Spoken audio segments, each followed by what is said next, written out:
এই হালিমটা আমি খাচ্ছি, এখানে অতিরিক্ত কোনো মশলা বা অতিরিক্ত কোনো সুগন্ধি বা স্পেসিফিক্যালি আমাকে স্পেশাল কিছু মনে হয়নি, বাড়িতে যেরকমটা হয় সেরকমটাই। আসসালামু আলাইকুম প্রিয় বন্ধুরা, রাজশাহীর বেলদারপাড় এলাকা থেকে স্বাগত জানাচ্ছি। আমি তানভীর সজীব।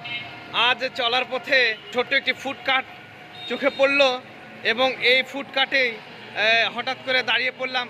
বন্ধুরা দেখেন, এই ফুডকার্টের যিনি ওনার, রাস্তার পাশে কি সুন্দর তিনি ডেকোরেশন করেছে।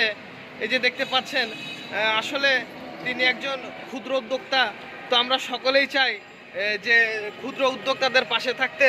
তো আমি এই মুহূর্তে তাকে অর্ডার দিয়েছি একটা হালিম। বেসিক্যালি সে মুরগির হালিম দীর্ঘদিন ধরে বিক্রি করে আসছে, আমি দেখেছি কিন্তু কখনো খাওয়া হয়নি। তো আমি নিজে খাবো এবং আপনাদের সাথে শেয়ার করব। দোকানদার ভাই আমাকে বলল, ভাইয়া একটু অপেক্ষা করেন। সেজন্যই আমি ভাবলাম যে একটু ভিডিও করে নিই, এতে আমার লাভ হোক চাই না হোক, দোকানদার ভাইয়ের যদি একটু লাভ হয় সেজন্যই বারবার করে ঘুরে ঘুরে ভিডিও করছিলাম।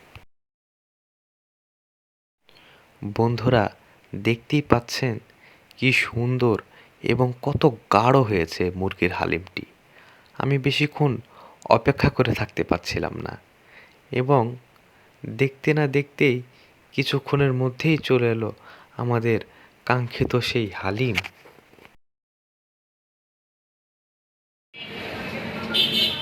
বন্ধুরা আসলে এই ভাই কতগুলো যে হালিম তিনি পরিবেশন করেছে, আমি জানি না কেন তিনি এতগুলো দিয়েছেন।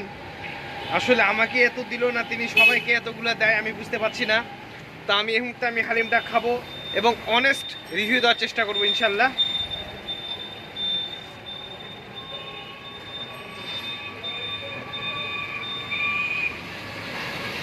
এই হালিমটা আমি খাচ্ছি, যিনি ওনার তার সাথে আমি কথা বললাম। তার মা এই খাবারটা তৈরি করে।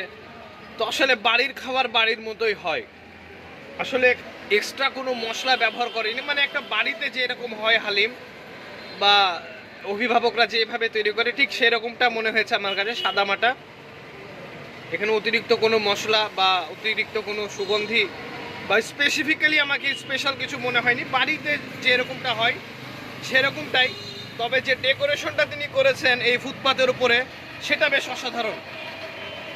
এটা বেশ অসাধারণ লাগছে আমার কাছে। ছোট্ট একটা জায়গার করে তিনি ডেকোরেশনটা করার চেষ্টা করেছেন। তো সব মিলিয়ে এটাই। বন্ধুরা ভালো থাকবেন, সুস্থ থাকবেন, আমাদের সাথে থাকবেন। আসসালামু আলাইকুম।